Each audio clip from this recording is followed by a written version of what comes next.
ধনী হইতে চাইলে এই আমলটি কোন দিনে একবার, আপনারা যদি অল্প বয়সে ধনী হতে চান তাহলে এই আমলটি করুন, আল্লাহ পাক আপনাকে ধনী বানায় দিবেন। প্রত্যেক ফজরের নামাজের পরে, কিন্তু মনে রাখতে হবে 5 ওয়াক্ত নামাজ পড়তে হবে। আর প্রত্যেক ফজরের নামাজের পরে আউযু বিল্লাহি মিনাশ শাইতানির রাজিম বিসমিল্লাহির রহমানির রহিম 3 বার পড়বেন। 3 বার পড়ার পরে দুরূদে ইব্রাহিম 3 বার পড়বেন।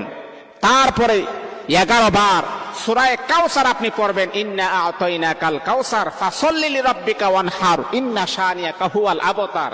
11 বার পড়ার পরে 11 বার সূরা ইখলাস পড়বেন, কুল হুয়াল্লাহু আহাদ আল্লাহুস সামাদ লাম ইয়ালিদ ওয়া লাম ইউলাদ ওয়া লাম ইয়াকুল লাহু কুফুয়ান আহাদ।